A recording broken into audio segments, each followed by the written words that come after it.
Local 2 Sports. Welcome into your Local 2 Sports. I'm Tara Talmadge. A day before reporting to practice, players and coaches of the Texas Tech football program host a media day to talk about the upcoming season. Head coach Cliff Kingsbury says he and the coaching staff are comfortable now that he's entering his 4th year with the program. I mean, we know all the transition they've had on the defensive side of the ball around here for a lot of years, and so to have Coach Gibbs back in his 2nd year with a staff that he kind of hand-selected and have our players understand his scheme and know what he's trying to get in year 2, I think it'll go a long way. Emphasis this year will still be on turnovers, which is just what I believe and what I'm about. I think in the Big 12 Conference, the more opportunities, the more touches you can give your offense, the better chance you have of winning. And then right there, second, will be tackling. We will be better tacklers than we were a year ago.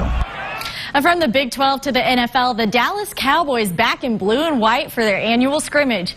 Our Cowboys insider Mickey Spagnola is in Oxnard with more from training camp.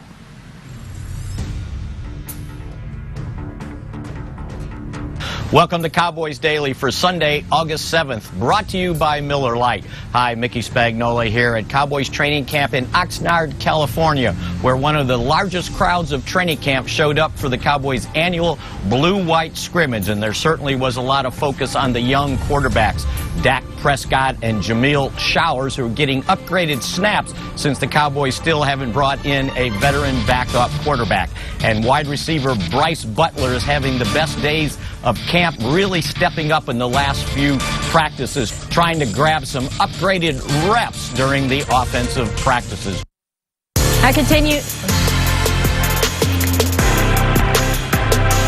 Continuing with our coverage of 30 high school football teams in 15 days, the Kermit Yellow Jackets have a new head coach and a new offense. Jacob Bible takes over the program, looking to run more plays and score more points.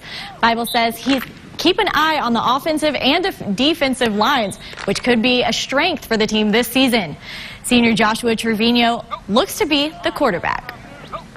There's not a whole lot of people looking at us to do very well, and that's okay with me. I kind of like that. You know, people they don't have a whole lot of respect for us, and we're using that as motivation every single day to get better. Last year's in the past. Right now, we've got new offense, new coaches. We got players at different positions, and it's just a fresh start right here. We have a lot of speed.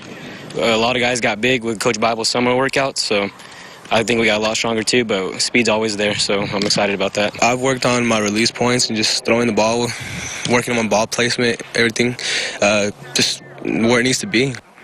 Now over in Fort Davis, head coach Seth Nolan is facing an uphill battle as the young Indian squad returns one starter on each side of the ball.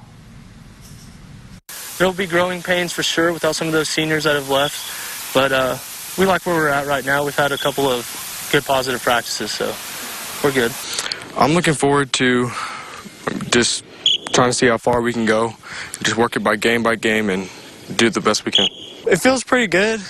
Keeps me a lot busier, let me stay out of trouble and all. But yeah, it's just fun to be out here with these great coaches and great players. And moving to baseball, this afternoon the Midland Rockhounds hosting the Corpus Christi Hooks at Security Bank Ballpark. This is the final game of the series. Top of the 4th, Hooks lead 1-0 with a runner on 1st and 2nd, and Chase McDonald pops one out to right center. That drops in, and Conrad Greger slides in to give the Hooks a 2-0 lead. Bottom of the 5th, same score, Hounds with a runner on 1st, and Brett Vertigan drives one right down the line. Hounds now have a runner on 2nd and 3rd. Next batter up, and Hooks pitcher Francis Martis gets called on a balk. And Andy Paz gets to stroll on home to give the Hounds their first and only run of the day. The Hounds fall to the Hooks 3-1. Midland is on the road for the rest of the week, but we'll be back in the Tall City on Tuesday the 16th. Well, Tara, I'm excited to see your continuing coverage of 30 and 15. Looks like you and Peter have been having lots of fun out there. It's so much fun. I love to get to see the teams get a little sneak peek before the season. Yes, and then the Rockhounds had some great fireworks last night. They did. I wish I could have stayed for them, but I know. And the barbecue. They had a barbecue, some great fireworks, a little baseball. What's not to love about that? Exactly. That is America in a nutshell. Thanks, Tara. We'll be right back after this.